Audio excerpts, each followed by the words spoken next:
வணக்கம் fellow aspirants. இது உங்க கசடர கற்க யூடியூப் சேனல். நம்ம இப்போ 2016 UPSC Prelims கொஸ்டின் பேப்பர் வந்து பார்த்துட்டு இருக்கோம். இதுல வந்து கொஸ்டின் நம்பர் 1 to 95 வந்து நம்ம தரவா ஆல்ரெடி எல்லா ஆப்ஷன்ஸோடையும் சேர்த்து கம்ப்ளீட் பண்ணிட்டோம். இன்னைக்கு வந்து லாஸ்ட் 5 கொஸ்டின்ஸ் பார்க்க போறோம். அதோட ஆன்சர்ஸ் என்ன அப்படின்னு ரெட் பென்ல இங்கேயே மார்க் பண்ணியிருக்கேன் பாருங்க. இருந்தாலும் நான் கொடுக்குற எக்ஸ்பிளேஷன் வச்சு நீங்களே ஆன்சர்ஸை கிராக் பண்ண ட்ரை பண்ணுங்க. இந்த பிடிஎஃபோட டெலிகிராம் லிங்க் வந்து நான் டிஸ்கிரிப்ஷன்ல கொடுத்துருக்கேன் ஆஸ்பிரன்ஸ், அதை வந்து ஃபாலோ பண்ணிக்கோங்க. அது மட்டும் இல்லாமல் நம்ம past 5 years UPSC mains previous year question model ஆன்சர்ஸும் எழுதிக்கிட்டு இருக்கோம். இதில் வந்து 2019 GS1 அப்புறம் GS2 ரெண்டுமே வந்து தரவா கம்ப்ளீட் பண்ணிட்டோம். இப்போ GS3 கொஸ்டின் நம்பர் 19 வரைக்கும் கம்ப்ளீட் பண்ணிட்டோம். இன்னும் ஒரு கொஸ்டின் தான் இருக்குது. இந்த டெலிகிராம் சேனலில் நான் டெய்லி ஒரு ஆன்சர் அப்லோட் பண்ணுவேன். ஸோ நம்ம ப்ரிலிம்ஸ் முடிக்கிறதுக்குள்ள 250 ஆன்சர்ஸ் வந்து எழுதி முடிச்சிருப்போம். இது நம்ம மெயின்ஸுக்கு மட்டும் இல்லை, ப்ரிலிம்ஸ்க்குமே ரொம்ப யூஸ்ஃபுல்லாக இருக்கும். யூபிஎஸ்சி ப்ரிப்பரேஷனில் மெயின்ஸ் ஆன்சர் ரைட்டிங் ப்ராக்டிஸ் எவ்வளோ இம்பார்ட்டன்ட்னு நம்ம எல்லாருக்குமே இந்நேரம் வந்து தெரிஞ்சிருக்கும்.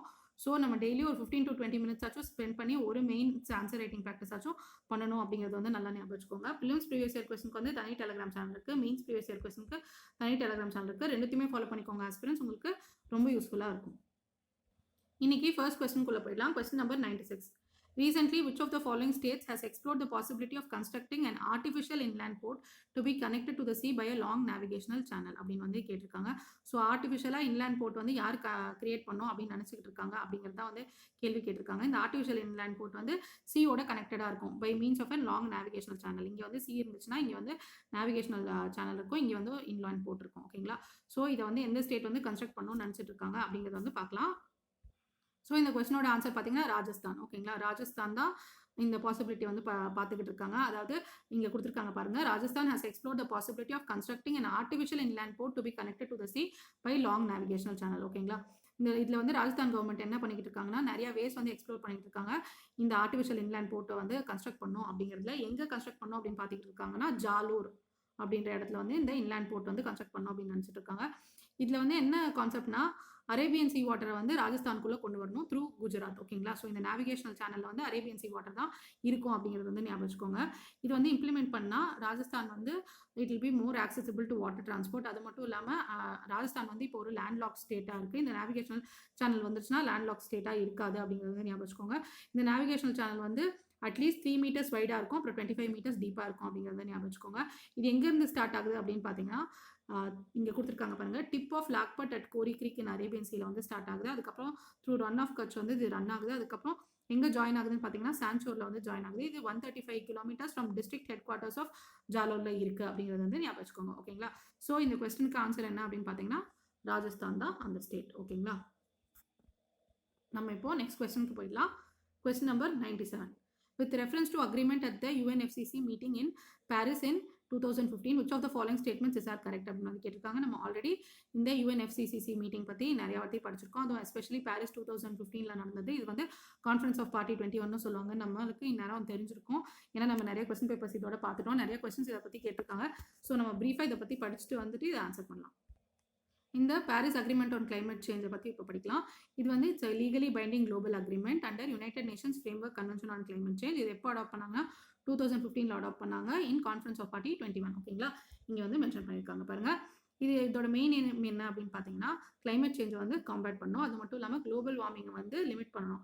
எப்படி லிமிட் பண்ணணும் அப்படின்னு பார்த்தீங்கன்னா, below 2 degrees above pre industrial லெவல்ஸில் வந்து மெயின்டைன் பண்ணணும். ஆம்பிஷியஸ் டார்கெட் என்ன அப்படின்னு பார்த்தீங்கன்னா, இதை வந்து 1.5 degrees கீழே வந்து இந்த குளோபல் வார்மிங் வந்து லிமிட் பண்ணும் அப்படிங்கிறது வந்து ஆம்பிஷியஸ் டார்கெட் அப்படிங்கிறதையும் ஞாபகம் வச்சுக்கோங்க. இந்த பாரிஸ் அக்ரிமெண்ட் வந்து கியோட்டோ ப்ரோட்டோகால் வந்து ரீப்ளேஸ் பண்ணுச்சு அப்படிங்கிறதையும் ஞாபகம் வச்சுக்கோங்க. ஓகேங்களா? பாரிஸ் அக்ரிமெண்ட் வந்து ஒரு ஃப்ரேம் ஒர்க் வந்து கொடுத்துச்சு எல்லா கண்ட்ரீஸ்க்கும். எதுக்குன்னு பார்த்தீங்கன்னா, க்ரீன் ஹவுஸ் கேஸ் எமிஷன்ஸை ரெடியூஸ் பண்ணுறதுக்கு, அதுக்கப்புறம் கிளைமேட் சேஞ்ச் இம்பாக்ட்ஸை வந்து அடாப்ட் பண்ணிக்கிறதுக்கு, அப்புறம் வந்து டெவலப்பிங் கண்ட்ரீஸ்க்கு வந்து சப்போர்ட் பண்ணுறதுக்கு. எதுக்குன்னு பார்த்தீங்கன்னா, டெவலப்பிங் கண்ட்ரீஸ் வந்து கிளைமேட் சேஞ்சை அட்ரஸ் பண்ணுறதுக்கு நிறைய எஃபர்ட்ஸ் எடுப்பாங்க. அதுக்கு வந்து டெவலப்பிங் கண்ட்ரீஸ் வந்து கிளைமேட் சேஞ்சோட எஃபெக்ட்ஸை வந்து கம்மி பண்ணுறதுக்கு நிறையா எஃபர்ட்ஸ் வந்து எடுப்பாங்க. ஸோ அவங்களுக்கு வந்து டெவலப்டு கண்ட்ரீஸ் வந்து சப்போர்ட் பண்ணும் அப்படின்றதையும் இந்த பாரிஸ் கிளைமேட் அக்ரிமெண்ட் வந்து சொல்லுச்சு அப்படிங்கிறது வந்து ஞாபகம் வச்சுக்கோங்க. இன்னொரு வாட்டி சொல்லிடுறேன், என்ன மெயினான விஷயம் இந்த பாரிஸ் அக்ரிமெண்ட் சொல்லுச்சுன்னு பார்த்தீங்கன்னா, க்ரீன் ஹவுஸ் கேஸ் எமிஷன்ஸை ரெடியூஸ் பண்ணணும், அப்புறம் வந்து இம்பாக்ட்ஸ் ஆஃப் கிளைமேட் சேஞ்சுக்கு வந்து அடாப்ட் ஆயிருக்கணும், டெவலப்டு கண்ட்ரீஸ் டெவலப்பிங் கண்ட்ரீஸ்க்கோட எஃபர்ட்ஸ்க்கு வந்து சப்போர்ட் பண்ணணும் அப்படிங்கிற முக்கியமான விஷயத்த வந்து சொன்னாங்க. அது மட்டும் இல்லாமல் இந்த பாரிஸ் அக்ரிமெண்ட்டில் வந்து ஈச் கண்ட்ரி அவங்களோட என்டிசிஸை வந்து எவ்ரி 5 years வந்து அப்டேட் பண்ணணும், சப்மிட்டும் பண்ணணும், அப்டேட்டும் பண்ணணும் அப்படிங்கிறது வந்து ஞாபகம் வச்சுக்கோங்க. இந்த என்டிசிஸை பற்றி நம்ம ஆல்ரெடி ஒரு 10 to 15 questions முன்னாடி தரவாக படிச்சிட்டோம். என்டிசிஸ்னால் வந்து நேஷனல் டிட்டர்மைன் கான்ட்ரிபியூஷன்ஸ். ஓகேங்களா? இந்த நேஷனலி டிட்டர்மைன் கான்ட்ரிபியூஷன்ஸ்னால் என்ன அப்படின்னு பார்த்தீங்கன்னா, ஒரு கண்ட்ரியும் வந்து பிளெட்ஜ் மேக் பண்ணுவாங்க. எதுக்குன்னு பார்த்தீங்கன்னா, அவங்களோட க்ரீன் ஹவுஸ் கேஸ் எமிஷன்ஸ் வந்து ரெடியூஸ் பண்ணுவோம். அதுக்கப்புறம் வந்து இம்பாக்ட்ஸ் ஆஃப் கிளைமேட் சேஞ்சுக்கு நாங்கள் எப்படிலாம் அடாப்ட் பண்ண போகிறோம் அப்படிங்கிற மாதிரி நேஷனல் டிட்டர்மைன் கான்ட்ரிபியூஷன்ஸ் வந்து எவ்ரி 5 இயர்ஸ் வந்து ரிலீஸ் பண்ணுவாங்க அப்படிங்கிறது வந்து ஞாபகம் வச்சுக்கோங்க. ஓகேங்களா? இந்தியாவோட அப்டேட்டட் நேஷனல் டிட்டர்மைன் கான்ட்ரிபியூஷன்ஸ் என்ன அப்படின்னு பார்த்தீங்கன்னா, இங்கே கொடுத்துருக்காங்க பாருங்க. India will increase its non-fossil fuel energy capacity to 500 gigawatt by 2030. அப்புறம் வந்து India will meet 50% of its energy requirements from renewable energy by 2030. 50% of the energy requirements வந்து renewable energyலேருந்து எடுப்போம் from 2030 அப்படின்ட்டு வந்து சொல்லியிருந்தாங்க. அப்புறம் அவங்களோட டோட்டல் ப்ரொஜெக்டட் கார்பன் எமிஷன்ஸை வந்து 1 பில்லியன் டன்ஸுக்கு வந்து ரெடியூஸ் பண்ணிடுவோம் இப்போத்துலேருந்து 2030 அப்படின்றதையும் ப்ராமிஸ் பண்ணியிருந்தாங்க. அது மட்டும் இல்லாமல் பை 2030 இந்தியா வந்து அவங்களோட கார்பன் இன்டென்சிட்டி வந்து ரெடியூஸ் பண்ணியிருப்பாங்க அவங்க எக்கனாமியில் அப்படிங்கிறது வந்து சொல்லியிருந்தாங்க. இதுக்கு வந்து டார்கெட் வந்து 45% வச்சிருக்காங்க. ஏர்லியர் வந்து இந்த டார்கெட் வந்து 35% இருந்துச்சு, இப்போ 45% வந்து மாற்றிருக்காங்க. By 2070 India will achieve the target of net zero அப்படிங்கிறதையும் ஞாபகம் வச்சுக்கோங்க. ஸோ இந்தியா வந்து இந்த 5 நேஷனல் டிட்டர்மைன் கான்ட்ரிபியூஷன்ஸை வந்து இப்போ ரீசெண்டாக வந்து ரிலீஸ் பண்ணியிருக்காங்க அப்படிங்கிறது ஞாபகம் வச்சுக்கோங்க. நான் ஃபாசல் ஃபியூல் கெப்பாசிட்டி வந்து 500 gigawatt வந்து ரீச் பண்ணிடுவோம் 2030. இதுதான் வந்து ஃபஸ்ட்டு அவங்க சொல்லியிருக்க விஷயமே. ஸோ ஓகேங்களா? நெட் ஜீரோனா என்ன அர்த்தம் அப்படின்னு பார்த்தீங்கன்னா, இந்த நெட் ஜீரோனா என்ன விஷயம் அப்படின்னு பார்த்தீங்கன்னா, நெட் ஜீரோ வந்து ஒரு பேலன்ஸ், அதாவது amount of green house gas வந்து அட்மாஸ்பியரில் வந்து எமிட் ஆகுது இல்லைங்களா, அதை வந்து பேலன்ஸ் பண்ணணும். எப்படின்னு பார்த்தீங்கன்னா, அதே amount of green house gas வந்து நம்ம வந்து ரிமூவ் பண்ணிடணும். இது எப்படி நடக்கும் அப்படின்னு பார்த்தீங்கன்னா, எமிஷன் ரிடக்ஷன் அப்புறம் எமிஷன் ரிமூவல்னால இந்த பேலன்ஸ் வந்து கொண்டு வர முடியும். இதுதான் வந்து நெட் ஜீரோ அப்படின்னு சொல்கிறாங்க. ஓகேங்களா? இதோட கரெக்டான டெஃபினேஷன் என்ன அப்படின்னு பார்த்தீங்கன்னா, the balance between the amount of greenhouse gas that is produced and the amount that will be removed from the atmosphere. அதுதான் வந்து நெட் ஜீரோ அப்படிங்கிறது ஞாபகம் வச்சுக்கோங்க. ஓகேங்களா? மிச்ச பிளட்ஜஸ் வந்து டாப் 3 எமிட்டர்ஸ் யாருன்னு பார்த்தீங்கன்னா, சைனா, யுனைடெட் ஸ்டேட்ஸ், அதுக்கப்புறம் இந்தியா. அவங்கெல்லாம் என்ன வந்து சொல்லியிருக்காங்க அப்படின்னு பார்த்தீங்கன்னா, சைனா என்ன சொல்லியிருக்காங்க அப்படின்னு பார்த்தீங்கன்னா, 2060 நெட் ஜீரோ எமிஷன்ஸ் வந்து நாங்கள் அட்டைன் பண்ணுவோம் அப்படின்னு சொல்லியிருக்காங்க. ஓகேங்களா? யூஎஸ் வந்து என்ன சொல்லியிருக்காங்க அப்படின்னு பார்த்தீங்கன்னா, நாங்கள் வந்து டொமஸ்டிக் லெஜிஸ்லேஷனில் வந்து நிறையா டாலர்ஸ் வந்து ஸ்பெண்ட் பண்ணி ரெனியூபிள் பவர் வந்து பூஸ்ட் பண்ணுவோம். அதுக்கப்புறம் எலக்ட்ரிக் வெஹிக்கல்ஸை வந்து நிறையா வந்து கொண்டு வருவோம் அப்படின்னு வந்து சொல்லியிருக்காங்க. அப்புறம் வந்து யுனைடெட் நேஷன்ஸ் வந்து நெட் ஜீரோ வந்து 2050 வந்து அட்டைன் பண்ணுவோம் அப்படின்னு சொல்லியிருக்காங்க. இந்தியா என்ன சொல்லியிருக்காங்கன்னு பார்த்தீங்கன்னா, countries economy will become carbon neutral by 2070 அதை வந்து சொல்லியிருக்காங்க. இதில் வந்து தெளிவாக இல்லை, ஸோ நான் இன்னொரு வாட்டி சொல்லிடுறேன். சைனா வந்து நெட் ஜீரோ பை 2060 அட்டைன் பண்ணுவோம்னு சொல்லியிருக்காங்க. யுனைடெட் நேஷன்ஸ் வந்து அவங்க நிறைய அமௌண்ட் ஸ்பெண்ட் பண்ணி ரெனியூபிள் பவர் வந்து பூஸ்ட் பண்ணுவோம், அதுக்கப்புறம் எலக்ட்ரிக் வெஹிக்கல்ஸை கொண்டு வருவோம்னு சொல்லியிருக்காங்க. அதுக்கப்புறம் வந்து 2050 நெட் ஜீரோ அட்டைன் பண்ணுவோம்னு சொல்லியிருக்காங்க. இந்தியா என்ன சொல்லியிருக்காங்கன்னு பார்த்தீங்கன்னா, carbon neutral by year 2070 attain பண்ணிடுவோம் அப்படின்னு சொல்லியிருக்காங்கிறது வந்து ஞாபகம் வச்சுக்கோங்க. ஓகேங்களா? இப்போது பாரிஸ் கிளைமேட் அக்கார்டை பற்றி நான் எக்ஸ்ட்ரா இன்ஃபர்மேஷன்ஸ் படிக்கலாம். இது வந்து லீகலி பைண்டிங் இன்டர்நேஷனல் ட்ரீட்டி, அது எல்லாமே நம்மளுக்கு வந்து தெரியும். இது வந்து கிளைமேட் சேஞ்சுக்காக அடாப்ட் பண்ணாங்க, நம்மளுக்கு தெரியும். இதில் வந்து 196 கண்ட்ரீஸ் வந்து சைன் பண்ணாங்க. இந்த கான்ஃபரன்ஸ் ஆஃப் பார்ட்டி 21 வந்து இதை சைன் பண்ணாங்க அப்படிங்கிறது வந்து ஞாபகம் வச்சுக்கோங்க. ஓகேங்களா? ஆப்ஜெக்டிவ் ஆஃப் த கிளைமேட் இந்த பாரிஸ் கிளைமேட் அக்கார்ட் என்ன அப்படின்னு பார்த்தீங்கன்னா, லாங் டேர்ம் டெம்பரேச்சர் க்ளோவில் வந்து அட்டைன் பண்ணும். அதுதான் இதோட மெயினான ஆப்ஜெக்டிவாக இருந்துச்சு. ஓகேங்களா? அது மட்டும் இல்லாமல் க்ரீன் ஹவுஸ் கேஸஸ் எமிஷன்ஸை ரெடியூஸ் பண்ணும். இதுவும் இதோட மெயின் ஆப்ஜெக்டிவாக இருந்துச்சு அப்படிங்கிறது ஞாபகம் வச்சுக்கோங்க. இங்கே திருப்பி கொடுத்துருக்காங்க பாருங்க. The main goal of Paris climate accord is to limit global warming to well below 2 degrees Celsius and preferably limit to 1.5 degrees Celsius அப்படிங்கிறத வந்து ஞாபகம் வச்சுக்கோங்க. ஓகேங்களா? ஸோ நெக்ஸ்ட் வந்து எப்போ இதை சைன் பண்ணாங்க அப்படின்னு பார்த்தீங்கன்னா, அக்ரிமெண்ட் வந்து 22 ஏப்ரல் 2016 வந்து சைன் பண்ணாங்க. இதோட கோல் திருப்பி அதுதான் கொடுத்துருக்காங்க. 2 டிகிரி சி இதை வந்து 2 டிகிரி சி கீழே வந்து வைக்கணும், குளோபல் டெம்பரேச்சர் ரைஸை அபவ் ப்ரீ இண்டஸ்ட்ரியல் லெவல்ஸ். அதுக்கப்புறம் ஆம்பிஷியஸ் டார்கெட் வந்து 1.5 டிகிரி செல்சியஸ் கீழே வந்து வச்சிருக்கணும் அப்படின்னு சொன்னாங்க. அதுக்கப்புறம் என்ன சொன்னாங்க அப்படின்னு பார்த்தீங்கன்னா, நிறையா மெக்கானிசம்ஸ் வந்து டெவலப் பண்ணணும், அதாவது டெவலப்பிங் கண்ட்ரிஸை வந்து சப்போர்ட் பண்ணணும், இந்த கிளைமேட் சேஞ்சோட அட்வர்ஸ் இம்பேக்ட்ஸ்லேருந்து சப்போர்ட் பண்ணணும் அப்படின்னு வந்து சொல்லியிருந்தாங்க. அதுக்கப்புறம் டெவலப்டு நேஷன்ஸ் வந்து டெவலப்பிங் நேஷன்ஸ்க்கு வந்து சப்போர்ட் பண்ணும் அப்படின்னு சொல்லியிருந்தாங்க. ஸோ இதெல்லாம் வந்து முக்கியமான விஷயம் அப்படிங்கிறது வந்து ஞாபகம் வச்சுக்கோங்க. ஓகேங்களா? அதுக்கப்புறம் இந்த அக்ரிமெண்ட் வந்து 2020 டார்கெட்ஸை பற்றி பேசுது. இங்கே கொடுத்துருக்காங்க பாருங்க, 20/20/20 டார்கெட்ஸை. இந்த அக்ரிமெண்ட் என்ன சொல்லுச்சு அப்படின்னு பார்த்தீங்கன்னா, carbon di oxide emission reductions வந்து 20% நடக்கணும். இது வந்து குளோபலாக வந்து சொல்லியிருக்காங்க. அதுக்கப்புறம் வந்து ரெனியூபிள் எனர்ஜி மார்க்கெட் ஷேர் வந்து 20% வந்து இன்க்ரீஸ் ஆகணும். அதுக்கப்புறம் வந்து எனர்ஜி எஃபிஷியன்சி வந்து 20% இன்க்ரீஸ் ஆகணும். ஸோ குளோபலாக 2020 டார்கெட்ஸ் வந்து இந்த அக்ரிமெண்ட் வந்து செட் பண்ணியிருக்கு அப்படிங்கிறது ஞாபகம் வச்சுக்கோங்க. நேஷனல் டிட்டர்மைன் கான்ட்ரிபியூஷன்ஸ்னால் என்ன அப்படின்னு வந்து நம்ம ஆல்ரெடி படிச்சிட்டோம். அதாவது ஒரு கண்ட்ரி வந்து ஓவராலாக அவங்களோட என்னென்ன கோல்ஸ் வந்து அச்சீவ் பண்ண போகிறாங்க அப்படின்னு 5 இயர்ஸ் ஒன்ஸ் வந்து சொல்லுவாங்க. அப்புறம் 5 இயர்ஸ் ஒன்ஸ் வந்து ரிப்போர்ட் பண்ணுவாங்க அப்படிங்கிறது வந்து ஞாபகம் வச்சுக்கோங்க. இந்த நேஷனல் டிட்டர்மைன் கான்ட்ரிபியூஷன்ஸ் வந்து லீகலி பைண்டிங் கிடையாது அப்படிங்கிறது வந்து ஞாபகம் வச்சுக்கோங்க. ஓகேங்களா? இந்த நேஷனல் டிட்டர்மைன் கான்ட்ரிபியூஷனோட கோல் என்ன அப்படின்னு பார்த்தீங்கன்னா, எல்லா கண்ட்ரீஸ்க்கும் வந்து டெக்னிக்கல் எக்ஸ்பர்டைஸ் ஆக்சஸ் வந்து கிடைக்கணும். அப்புறம் வந்து ஃபினான்ஷியல் கேப்பபிலிட்டி இருக்கணும். இந்த கிளைமேட் சேஞ்ச் சேலஞ்சஸ் வந்து மீட் பண்ணுறதுக்காக இதுதான் இதோட முக்கியமான விஷயமா இருந்துச்சு. Financial support pledge during the Paris 2015 agreement என்ன அப்படின்னு பார்த்தீங்கன்னா, டெவலப்டு கண்ட்ரிஸ் வந்து $100 பில்லியன் இயர் வந்து செலவு பண்ணுறோம் டெவலப்பிங் கண்ட்ரீஸ்க்காக அப்படின்னு வந்து சொல்லியிருந்தாங்க. ஸோ இந்த பாயிண்ட் வந்து முக்கியமான பாயிண்ட் ஞாபகம் வச்சுக்கோங்க. அதுக்கப்புறம் வந்து ஃபினான்ஸ் வந்து பேலன்ஸ்டாக வச்சிருப்பாங்க. மிட்டிகேஷனுக்கும் அடாப்ஷனுக்கும் ஃபினான்ஸ் வந்து பேலன்ஸ்டாக வந்து கொடுப்பாங்க அப்படிங்கிறத ஞாபகம் வச்சுக்கோங்க. ஓகேங்களா? அப்புறம் G7 கண்ட்ரீஸ் வந்து என்ன அனௌன்ஸ் பண்ணாங்கன்னு பார்த்தீங்கன்னா, $420 வந்து 420 மில்லியன் வந்து கொடுக்குறோம் ஃபார் கிளைமேட் ரிஸ்க் இன்சூரன்ஸ். அதுக்கப்புறம் என்ன சொன்னாங்க அப்படின்னு பார்த்தீங்கன்னா, இந்த climate risk and early warning system இனிஷியேட்டிவ்ஸ்க்கு நாங்கள் வந்து இந்த பணத்தை கொடுக்குறோம் அப்படின்னு சொல்லியிருந்தாங்க. இங்கே மென்ஷன் பண்ணியிருக்காங்க பாருங்க. G7 countries announced the $420 million for climate risk insurance and the launching of climate risk and early warning systems initiative. So இந்த க்ரூஸ்க்கும் அதுக்கப்புறம் வந்து கிளைமேட் ரிஸ்க் இன்சூரன்ஸ்க்கும் வந்து G7 கண்ட்ரிஸ் வந்து காசு தரோம் அப்படின்னு சொல்லியிருந்தாங்க. அப்புறம் வந்து 3 billion commitment for green climate fund வந்து கொடுக்குறோம் அப்படின்னு வந்து சொல்லியிருந்தாங்க. ஓகேங்களா? இப்போ article 6 of Paris climate agreement என்ன அப்படின்னு பார்த்தீங்கன்னா, அந்தந்த கவர்மெண்ட்ஸ் வந்து அவங்களோட நேஷனல் டிட்டர்மைன் கான்ட்ரிபியூஷன்ஸை ப்ராப்பராக ரீச் பண்ணுறதுக்கு ஹெல்ப் பண்ணும். அதுக்கப்புறம் வந்து குளோபல் ப்ரைஸ் ஆஃப் கார்பனை வந்து எஸ்டாப்ளிஷ் பண்ணுறதுக்கு ஹெல்ப் பண்ணும். அதுக்கப்புறம் இந்த கண்ட்ரிஸாச்சும் வந்து அவங்களோட நேஷனல் டிட்டர்மைன் கான்ட்ரிபியூஷன்ஸ் வந்து எக்ஸீட் பண்ணாங்கன்னா அவங்க தான் வந்து இந்த குளோபல் வார்மிங்கோட காஸ்ட்டை வந்து பேர் பண்ணிக்கணும். இதுதான் முக்கியமான விஷயமா இருந்துச்சு, ஞாபகம் வச்சுக்கோங்க. ஓகேங்களா?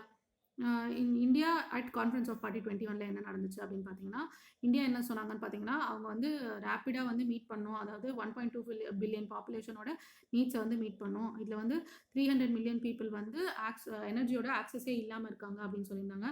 அதுக்கப்புறம் என்ன சொல்லியிருந்தாங்கன்னு பார்த்தீங்கன்னா, இந்த விஷயம்லாம் இந்தியா வந்து கான்ஃபரன்ஸ் ஆஃப் பார்ட்டி 21 சொன்னது, 2015 சொன்னது. இப்போ வந்து நேஷனல் டிட்டர்மைன் கான்ட்ரிபியூஷன்ஸ் வந்து ரீசெண்டாக சொன்னது. அது என்னென்னு நம்ம இப்போ பார்த்துட்டோம். கான்ஃபரன்ஸ் ஆஃப் பார்ட்டி 21 இந்தியா என்னென்னலாம் சொன்னாங்க அப்படின்னு வந்து இங்கே கொடுத்துருக்காங்க. இதில் என்ன கொடுத்துருக்காங்கன்னு பார்த்தீங்கன்னா, இந்தியா வந்து இந்த மாதிரி கன்ஸ்ட்ரெயின்ஸ் இருந்தாலுமே அவங்க என்ன சொல்லியிருந்தாங்க 2015 அப்படின்னு பார்த்தீங்கன்னா, நாங்கள் எமிஷன்ஸ் இன்டென்சிட்டியை வந்து கம்மி பண்ணிக்கிறோம். 30 to 35% ஆஃப் 2005 லெவல்ஸ்க்குள்ளே நாங்கள் 2005 லெவல்ஸ்லேருந்து கம்மி பண்ணிக்கிறோம் அப்படிங்கிறது வந்து சொல்லியிருந்தாங்க. அப்புறம் வந்து 40% ஆஃப் இன்ஸ்டால் கெப்பாசிட்டி ஃப்ரம் நான் ஃபாசல் ஃபியூல்ஸ்னு வந்து சொல்லியிருந்தாங்க. இப்போ வந்து 50% அப்படின்னு சொல்லியிருக்காங்க. அப்புறம் 175 gigawatts of renewable energy generation by 2022 வந்து சொல்லியிருந்தாங்க. இப்போ எவ்வளோ சொல்லியிருக்காங்கன்னு பார்த்தீங்கன்னா, இப்போ வந்து 500 gigawatts of renewable energy generation by 2030 வந்து சொல்லியிருக்காங்க. அப்புறம் ஃபாரஸ்ட் கவர் வந்து 2.5 பில்லியன் டன்ஸ் வந்து worth of carbon dioxide வந்து என்லார்ஜ் பண்ணுறோம். இந்த அளவுக்கு அப்சர்வ் பண்ணுற அளவுக்கு என்லார்ஜ் பண்ணுறோம் அப்படின்னு வந்து 2015 சொல்லியிருந்தாங்க. அதுக்கப்புறம் ஃபாசல் ஃபியூல் டிபெண்டன்ஸ் வந்து கம்மி பண்ணுறோம். அதுக்கப்புறம் வந்து என்ன சொன்னாங்க அப்படின்னு பார்த்தீங்கன்னா, இந்தியா வந்து இந்த பிரின்சிபல்ஸ் எல்லாத்தையும் ஃபாலோ பண்ணும். ஈக்விட்டி அண்ட் டிஃப்ரென்ஷியேட்டட் ரெஸ்பான்சிபிலிட்டிஸ் பிரின்சிபலை வந்து ஃபாலோ பண்ணும். அதுக்கப்புறம் இந்தியா வந்து நேஷனல் கமிட்மெண்ட்ஸ் வந்து ப்ராப்பராக வந்து மீட் பண்ணுவோம். அது மட்டும் இல்லாமல் இந்தியா தான் வந்து இந்த விஷயத்த சொன்னது. அதாவது $100 பில்லியன் வந்து ஆனுவலாக வந்து டெவலப்ட் கண்ட்ரிஸ் வந்து டெவலப்பிங் கண்ட்ரிஸ்க்கு வந்து கான்ட்ரிபியூட் பண்ணணும் அப்படிங்கிற விஷயத்த வந்து சொன்னதே ஃபஸ்ட்டு இந்தியா தான். ஸோ இதெல்லாம் வந்து அவங்க 2015 கான்ஃபரன்ஸ் ஆஃப் பார்ட்டி 21 வந்து சொன்னாங்க. இப்போதைக்கு நேஷனல் டிட்டர்மைன் கான்ட்ரிபியூஷன்ஸ் வந்து இங்கே கொடுத்துருக்காங்க பாருங்க. இப்போ ரீசெண்டாக அப்டேட்டடான நேஷனல் டிட்டர்மைன் கான்ட்ரிபியூஷன்ஸ் இதுதான். இது எல்லாத்தையும் வந்து நம்ம தரவாக படிச்சிட்டோம். இப்போ வந்து இந்த ஆன்சர் வந்து கிராக் பண்ண ட்ரை பண்ணலாம். ஓகேங்களா? ஸோ கொஸ்டின் நம்பர் 97 என்னன்னு பார்த்தீங்கன்னா, with reference to agreement at the UNFCCC meeting in Paris in 2015 which of the following statements is are correct அப்படின்னு வந்து கேட்டிருக்காங்க. The agreement was signed by all the member countries of UN and it will go into effect in 2017 அப்படின்னு வந்து கொடுத்துருக்காங்க. நம்ம already வந்து பார்த்துட்டோம். இதை வந்து எல்லா கண்ட்ரிஸுமே வந்து எப்போ சைன் பண்ணாங்கன்னு பார்த்தீங்கன்னா, April 22, 2016 வந்து சைன் பண்ணிட்டாங்க அப்படின்றத பார்த்தோம். ஸோ இது வந்து 2017 கிடையாது, 2016 வந்து இது வந்து முடிஞ்சிருச்சு அப்படிங்கிறது வந்து ஞாபகம் வச்சுக்கோங்க. ஓகேங்களா? நெக்ஸ்ட் வந்து ஆப்ஷன் 2 என்ன கொடுத்துருக்காங்கன்னு பார்த்தீங்கன்னா, the agreement aims to limit the greenhouse gas emissions so that the rise in average global temperature by the end of century does not exceed 2 degrees C or even 1.5 degrees C above pre-industrial levels. ஓகேங்களா? So இது வந்து கரெக்டாக கொடுத்துருக்காங்க. அப்புறம் option 3 பார்த்தீங்கன்னா, developed countries acknowledge their historical responsibility in global warming and committed to donate $1,000 billion a year from 2020 to help developing countries to cope with climate change. $1,000 billion கிடையாது, $100 billion வந்து கொடுக்குறோம் அப்படின்றது வந்து சொல்லியிருந்தாங்க. 2020 எவ்ரி இயர் ஆனுவலாக $100 billion வந்து developed countries developing countries கொடுக்குறோம் அப்படின்ற மாதிரி ஃபினான்ஷியல் பிளட்ஜ் வந்து கொடுத்தாங்க அப்படிங்கிறத ஞாபகம் வச்சுக்கோங்க. ஓகேங்களா? ஸோ இதுவும் தப்பு. ஆப்ஷன் 1 வந்து தப்பு. 2016 வந்து சைன் பண்ணி அப்போவே வந்து எஃபெக்ட்டுக்கு வந்துருச்சு. ஸோ ஆப்ஷன் 1 தப்பு, 3 தப்பு, 2 only is the right answer அப்படிங்கிறது ஞாபகம் வச்சுக்கோங்க. So option 2 only is the right answer. ஓகேங்களா? இங்கே எக்ஸ்ட்ரா இன்ஃபர்மேஷன் கொடுத்துருக்காங்க பாருங்க. இந்த 12th December 2015 வந்து கான்ஃபரன்ஸ் ஆஃப் பார்ட்டி 21 பாரிஸில் வந்து நடந்துச்சு. ஓகேங்களா, இதில் வந்து landmark agreement to climate change வந்து நம்ம பார்த்தோம். ஓகேங்களா, அது மட்டும் இல்லாமல் இந்த அக்ரிமெண்ட் வந்து 196 கண்ட்ரிஸ் வந்து சைன் பண்ணாங்க. ஓகேங்களா, இது எப்போ வந்து சிக்னேச்சர் ஓப்பன் ஆச்சுன்னு பார்த்தீங்கன்னா நம்ம ஆல்ரெடி பார்த்தா 22 April 2016 நியூயார்க்கில் வந்து இது வந்து சிக்னேச்சருக்கு ஓப்பன் ஆச்சு. இப்போ எப்போ என்டர் இன்டு ஃபோர்ஸ் ஆச்சு அப்படின்னு பார்த்தீங்கன்னா 4th November 2016 வந்து ஃபோர்ஸில் வந்து என்டர் ஆயிடுச்சு. ஓகேங்களா, இதில் வந்து எத்தனை கண்ட்ரிஸ் ராட்டிஃபை பண்ணாங்க அப்படின்னு பார்த்தீங்கன்னா 55 கண்ட்ரிஸ் வந்து இதை ராட்டிஃபை பண்ணாங்க. இந்த கண்ட்ரிஸ் வந்து 55% ஆஃப் குளோபல் எமிஷன்ஸை வந்து இவங்க தான் கான்ட்ரிபியூட் பண்ணுறாங்க. ஓகேங்களா, அப்புறம் வந்து இதோட எய்ம் என்ன அப்படின்னு நம்ம பார்த்துட்டோம். 2 degree C, அப்புறம் வந்து ஆம்பிஷியஸாக 1.5 degree C below the industrial levels வந்து இதை வந்து வச்சிருக்கணும். இந்த குளோபல் ரைஸ் இன் டெம்பரேச்சரை வந்து மீட் பண்ணணும். அதுதான் அவங்களோட மெயின் எய்மாக இருந்துச்சு. அதுக்கப்புறம் இங்கே லாஸ்ட் பாயிண்ட்ல கொடுத்துருக்காங்க பாருங்க, டெவலப்டு கண்ட்ரிஸ் வந்து டெவலப்பிங் கண்ட்ரிஸ்க்கு வந்து $100 billion இயர் வந்து கொடுக்கணும் 2020 அவங்க வந்து கிளைமேட் சேஞ்சுக்கு கோப் பண்ணுறதுக்காக. ஓகேங்களா, ஸோ இந்த பாயிண்ட் எல்லாமே வந்து நம்ம படிச்சிட்டோம். இப்போ நெக்ஸ்ட் கொஸ்டினுக்கு நம்ம போகலாம். Question number 98. Consider the following statements அப்படின்னு வந்து கேட்டிருக்காங்க. The Sustainable Development Goals were first proposed in 1972 by global think tank called the Club of Rome. அப்புறம் வந்து the Sustainable Development Goals have to be achieved by 2030 அப்படின்னு வந்து சொல்லியிருக்காங்க. நம்ம இதை பற்றி தரவாக படிச்சுட்டு வரலாம். சஸ்டைனபிள் டெவலப்மெண்ட்டில் வந்து மெயின் ஸ்ட்ரீமில் கொண்டு வரணும் அப்படின்றதுக்காக யுனைடெட் நேஷன்ஸ் வந்து 2030 அஜெண்டா ஃபார் சஸ்டைனபிள் டெவலப்மெண்ட் வந்து கொண்டு வந்தாங்க. ஓகேங்களா, இதில் வந்து சஸ்டைனபிள் டெவலப்மெண்ட் கோல்ஸ் வந்து இருக்குது அப்படிங்கிறது வந்து ஞாபகம் வச்சுக்கோங்க. இது universal integrated and transformative agenda அப்படிங்கிறது வந்து ஞாபகம் வச்சுக்கோங்க. ஓகேங்களா, இது வந்து ஒரு சஸ்டைனபிள் வேர்ல்டை வந்து டெவலப் பண்ணும் இந்த நெக்ஸ்ட் 15 இயர்ஸில் அப்படிங்கிறது வந்து ஞாபகம் வச்சுக்கோங்க. 17 கோல்ஸ் வந்து இருக்குது, 169 ஸ்பெசிஃபிக் டார்கெட்ஸ் வந்து இருக்குது அப்படிங்கிறது வந்து ஞாபகம் வச்சுக்கோங்க. இதை 2030 அச்சீவ் பண்ணும் அப்படிங்கிறது தான் இதோட மெயினான விஷயம். எஸ்டிஜி வந்து நாட் லீகலி பைண்டிங் அப்படிங்கிற விஷயத்தையும் ஞாபகம் வச்சுக்கோங்க. ஓகேங்களா, இந்த கோல்ஸ் வந்து ஆக்ஷன் ஆன் ஆல் ஃப்ரான்ஸை வந்து எதிர்பார்க்குது. அதாவது கவர்மெண்ட்ஸ், பிஸ்னஸஸ், சிவில் சொசைட்டி, அப்புறம் பீப்புள் எல்லாருமே வந்து இந்த கோல்ஸ் அச்சீவ் பண்ணுறதுக்கு ஒரு ரோல் ப்ளே பண்ணோம் அப்படிங்கிறது வந்து ஞாபகம் வச்சுக்கோங்க. இங்கே ஃபஸ்ட்டு டயக்ராமில் வந்து தெளிவாக நம்மளுக்கு கண்ணு தெரியல, பார்க்க முடியல அப்படின்றதுனால அதை வந்து டவுன்லோட் பண்ணி எடுத்திருக்கேன். என்னென்ன கோல்ஸ் இருக்குது அப்படின்னு பார்த்தீங்கன்னா 17 சஸ்டைனபிள் டெவலப்மெண்ட் கோல்ஸ் நீங்கள் பை ஹார்ட்டாக வச்சுருக்கணும். நம்ம மெயின்ஸ் ஆன்சர் ரேட்டிங்லலாம் இதை யூஸ் பண்ணோம்னா நமக்கு எக்ஸ்ட்ரா மார்க்ஸ் வந்து கிடைக்கும்.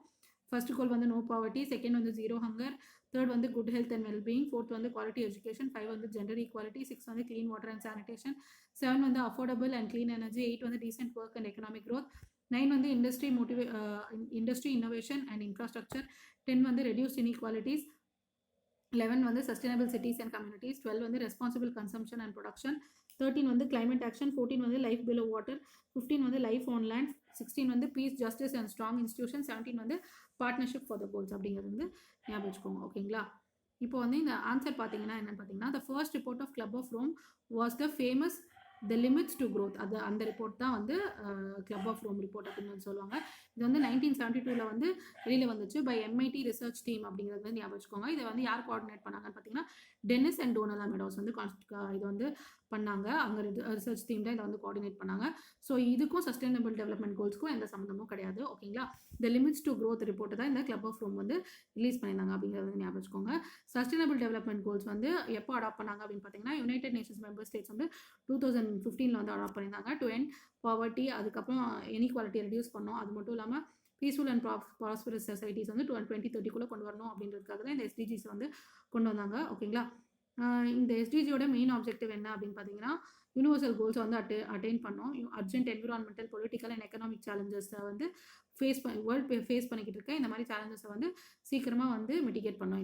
இதுதான் அவங்களோட முக்கியமான விஷயமா இருந்துச்சு. சஸ்டைனபிள் டெவலப்மெண்ட் கோல்ஸ் வந்து எங்கே பிறந்துச்சு அப்படின்னு பார்த்தீங்கன்னா United Nations conference on sustainable development in Rio de Janeiro 2012 வந்து பிறந்துச்சு. ஓகேங்களா, ஸோ சஸ்டைனபிள் டெவலப்மெண்ட் கோல்ஸ் வந்து எங்கே வந்து பிறந்துச்சு அப்படின்னு பார்த்தீங்கன்னா United Nations conference on sustainable development Rio de Janeiro in 2012. ஓகேங்களா, ரியோ கான்ஃபரன்ஸில் தான் இது பிறந்துச்சு அப்படிங்கிறது வந்து ஞாபகம் வச்சுக்கோங்க. ஓகேங்களா, ஸோ இப்போ ஆன்சர் கிராக் பண்ண ட்ரை பண்ணலாம்.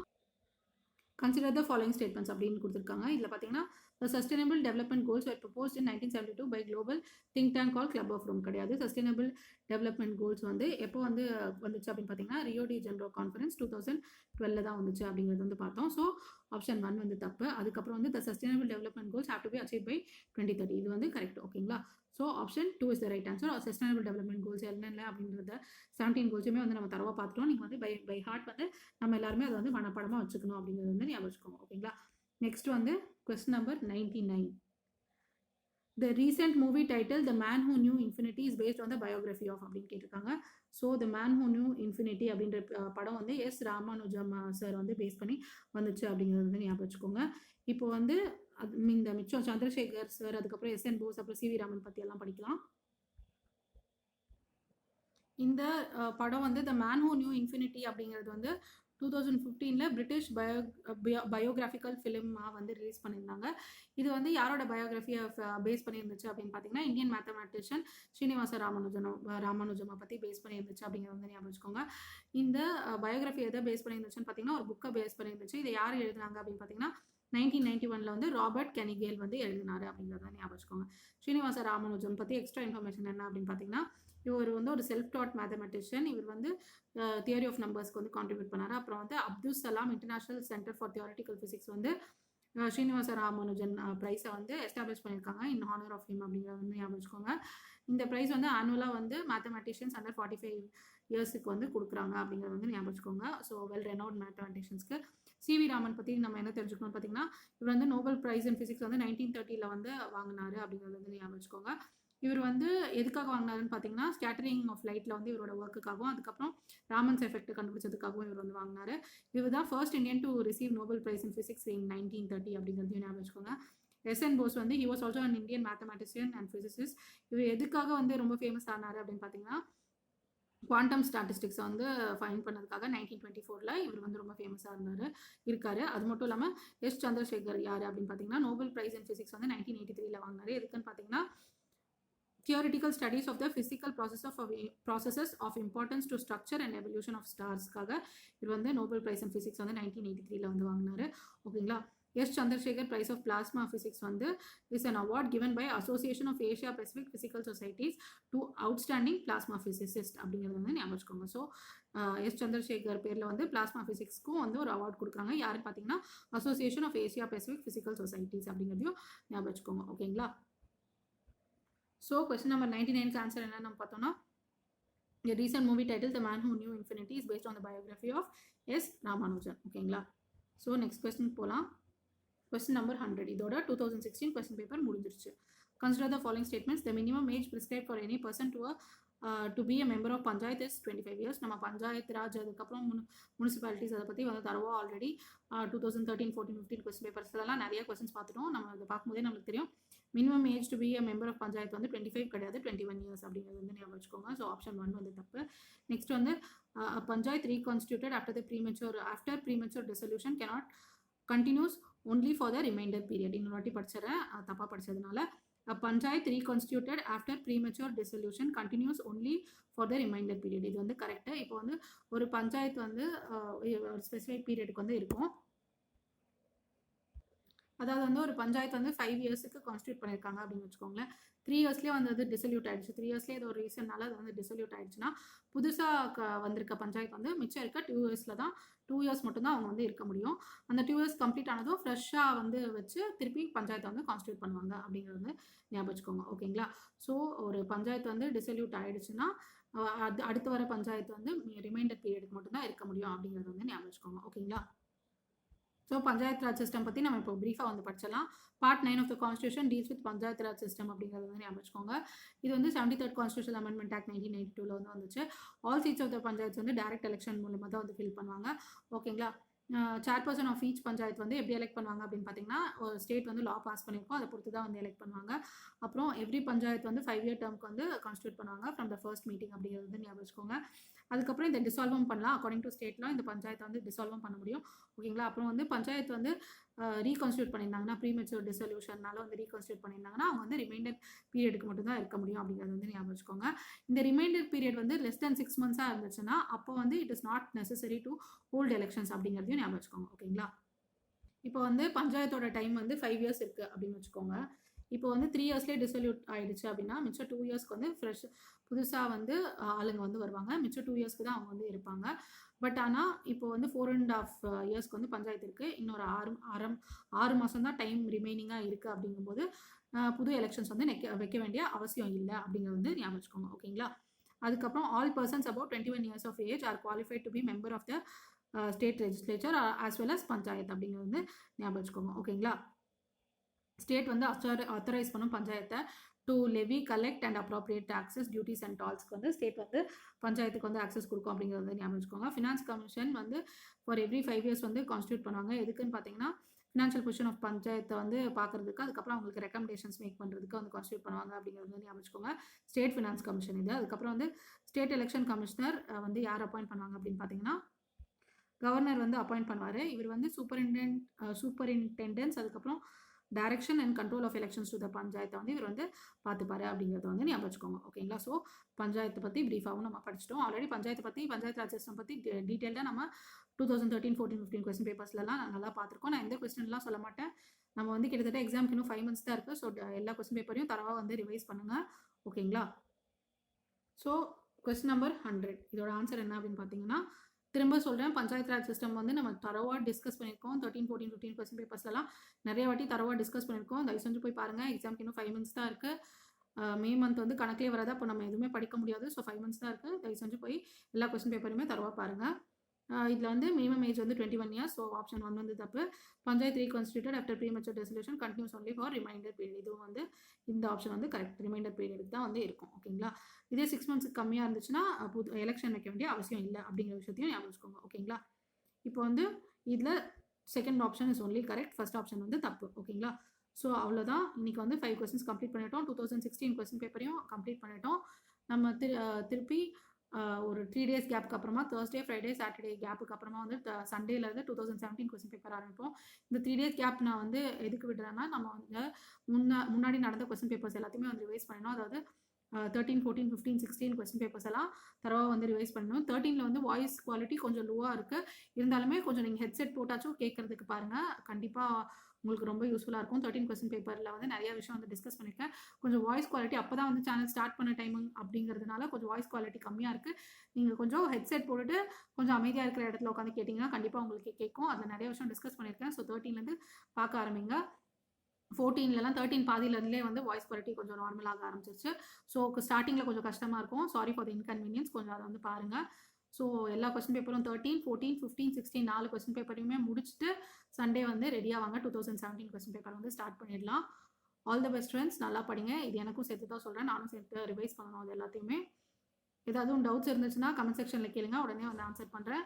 ஏதாவது மாற்றி சொல்லியிருந்தேன்னா தயவுசெய்து சொல்லுங்கள். நான் மற்ற ஆஸ்பிரன்ஸ்க்கும் இன்ஃபார்ம் பண்ணுவேன். நான் எப்போவுமே சொல்கிற மாதிரி தான் பைலப் பண்ணி வச்சுக்காதீங்க. அப்பப்போ படிச்சிட்டிங்கன்னா நம்மளுக்கு ஈஸியாக வந்து எழுதுறதுக்கு வந்து எக்ஸாம் கிளியர் பண்ணுறதுக்கு ரொம்ப யூஸ்ஃபுல்லாக இருக்கும். டெய்லி ஒரு 5 ப்ரிலிம்ஸ் ப்ரீவியஸ் இயர் கொஸ்டின், ஒரு மெயின்ஸ் ப்ரீவியஸ் இயர் கொஸ்டின் வந்து கண்டிப்பாக நம்ம வந்து ஆன்சர் பண்ணணும். So all the best friends. நல்லா படிங்க. Thank you so much.